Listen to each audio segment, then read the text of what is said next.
Assalamualaikum warahmatullahi wabarakatuh. Alhamdulillahirrahmanirrahim. Wassalatu wassalamu ala asyrofil anbiya'i wal mursalin wa ala alihi washabihi ajmain.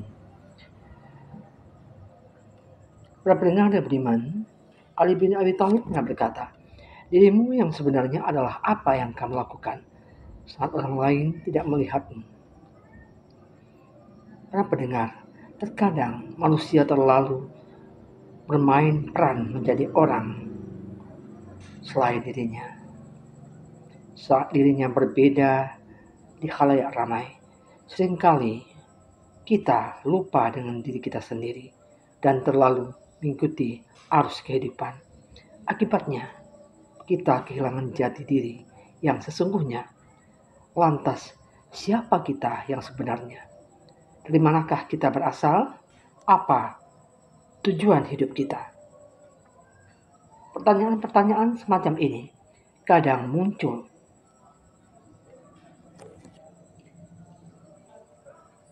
dalam benak kita kala kita sendirian atau merenungi apa yang telah menimpa pada diri kita. Wajarlah dalam proses mengenal kepribadian diri kita akan memiliki banyak pertanyaan mengenai diri kita dan tujuan dari kehidupan kita. Namun yang lebih penting dalam mengenali diri adalah kita harus memahami potensi atau sikap dari diri kita sendiri. Sebab kepribadian seseorang terletak pada sifat dan sikap dalam menjalani kehidupannya.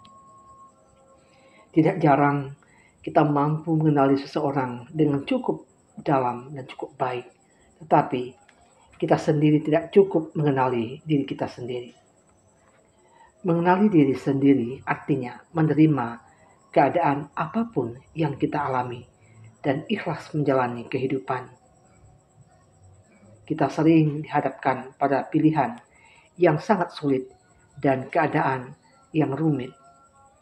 Dengan kita mengenali diri sendiri, maka pilihan atau permasalahan yang sedang dihadapi dapat diselesaikan dengan mudah.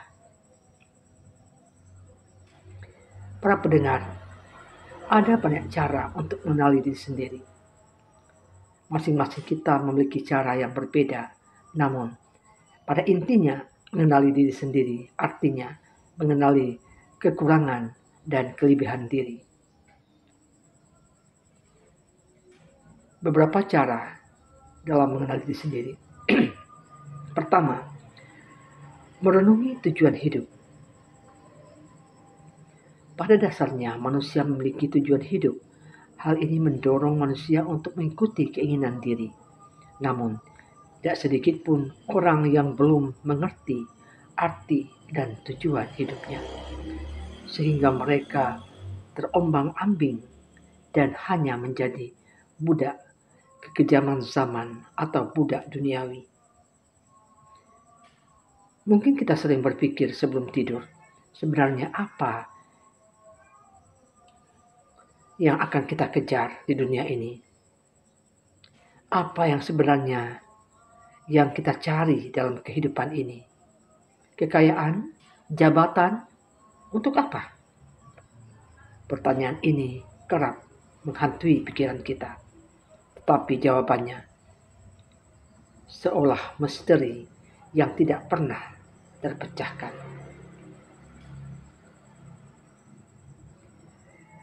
Para pendengar yang beriman,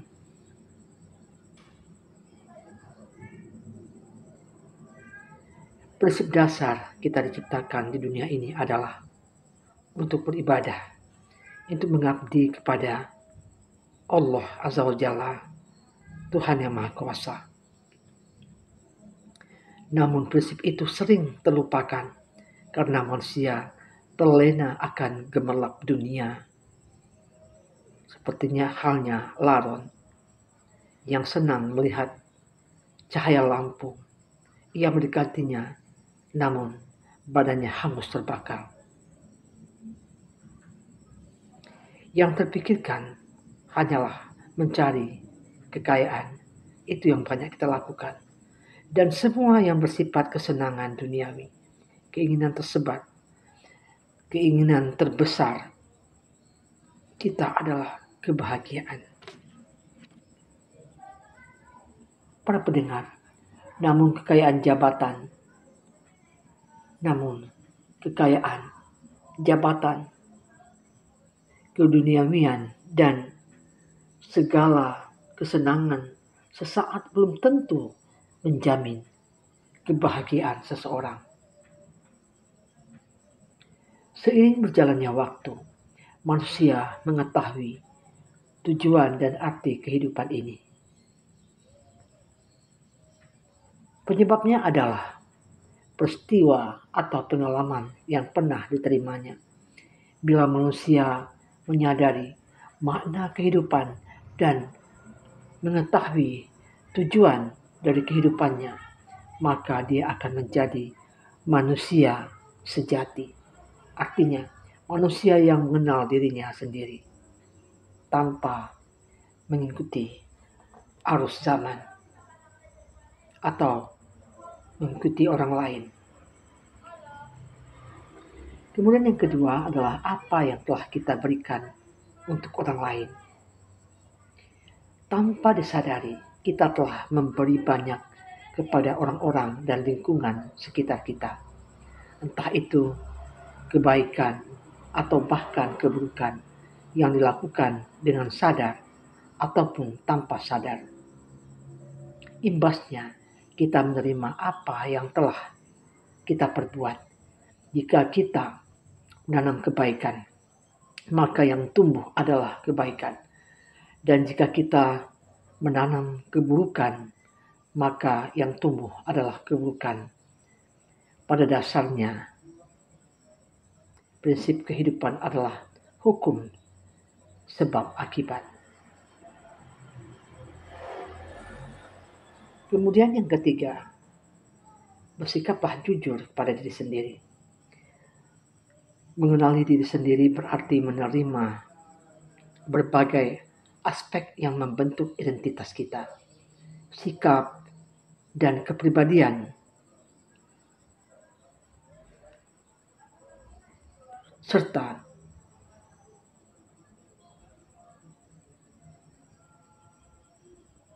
keberadaan kita adalah menunjukkan identitas kita. Bersikap jujur kepada diri sendiri mampu membantu kita untuk menerima keadaan saat ini. Langkah ini dapat membantu kita mengetahui semua aspek kepribadian yang dimiliki. Selain itu, kita mampu meneliti kemampuan diri kita. Bersikaplah mengetahui hal-hal yang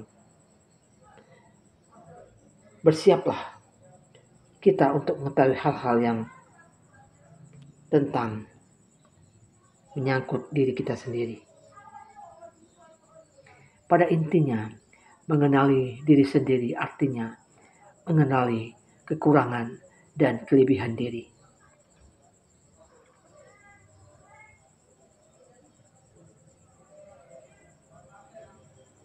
Para pendengar yang beriman, kemudian kita harus mengenal hal-hal yang buruk dalam diri kita. Seringkali ketika kita membenci seseorang, secara tidak sadar kita tidak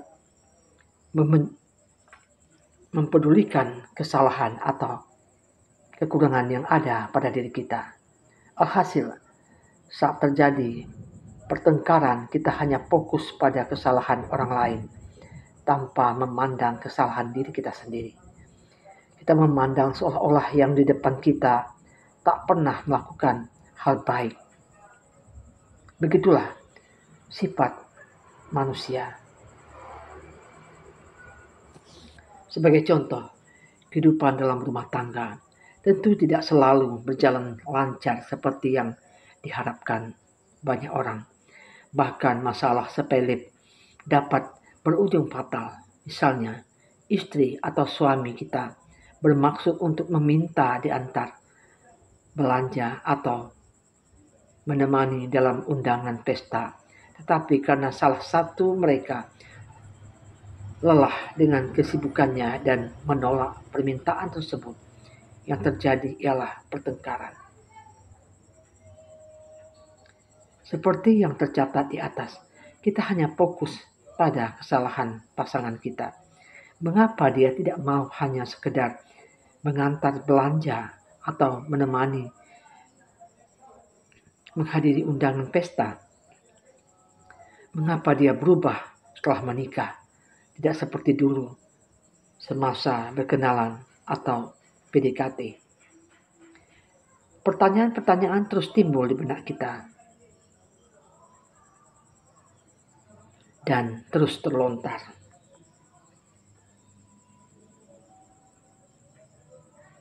Karena kita menganggap dia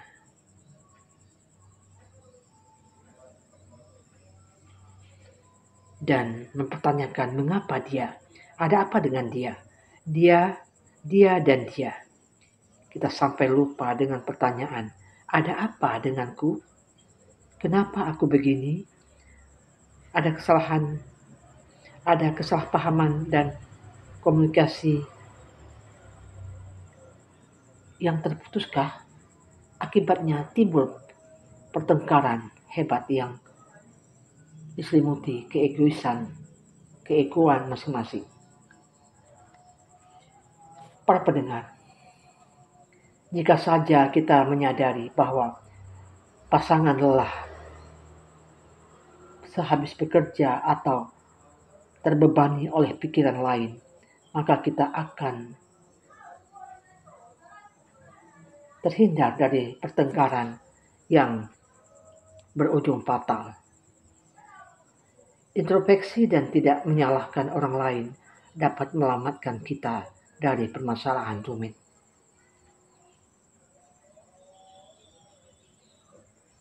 Dan kebanyakan kita akan menganggap orang itu keterlaluan, menilai buruk diri kita. Dan jarang pula kita sampai berani memarahi atau membalasnya dengan keburukan yang lebih pedih.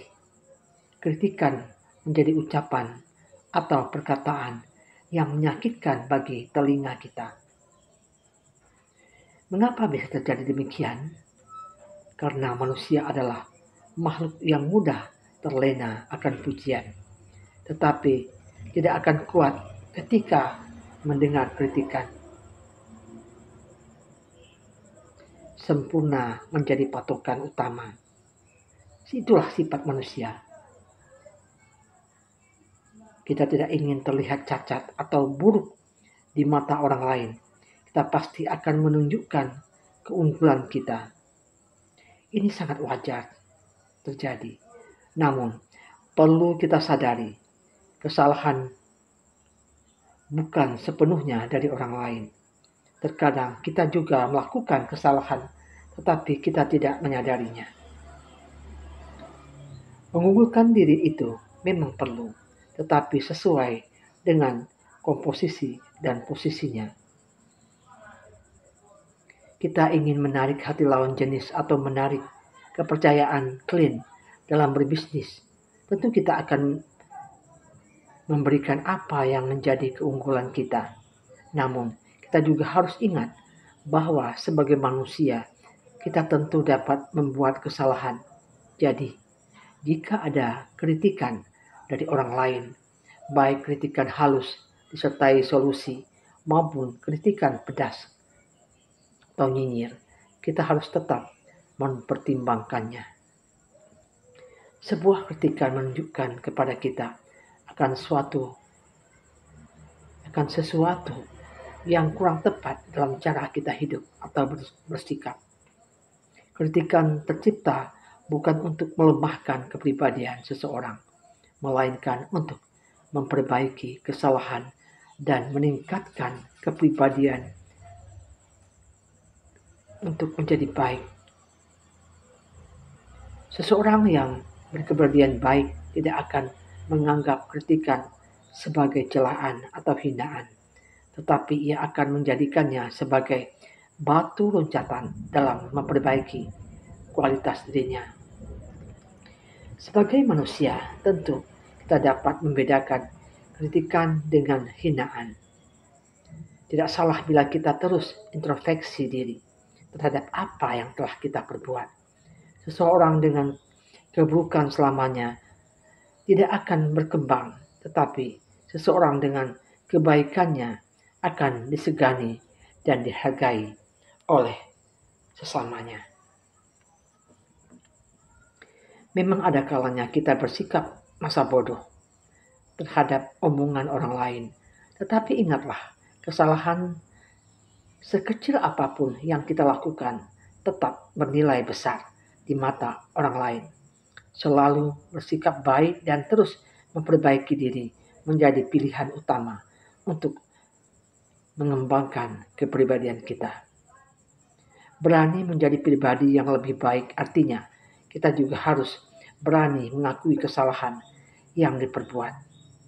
Kita tidak akan berubah menjadi lebih baik jika kita sendiri tidak tahu apa yang harus diubah.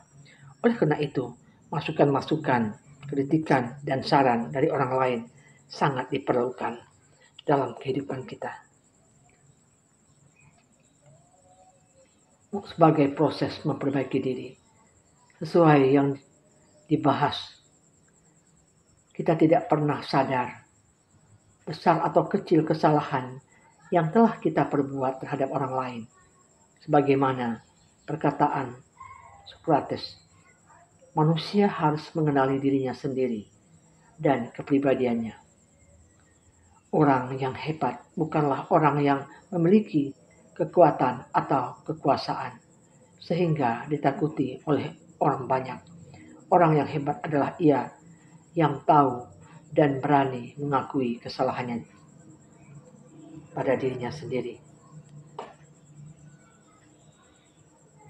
Demikianlah sedikit berbagi ilmu pada hari ini, semoga bermanfaat bagi diri saya sendiri dan bagi kita semua. Semoga kita menjadi pribadi-pribadi yang mulia, yang mempunyai akhlak mulia, dan dapat memberi kesejukan di mana saja kita berada. Billahi taufiq wa hidayah. Assalamualaikum warahmatullahi wabarakatuh.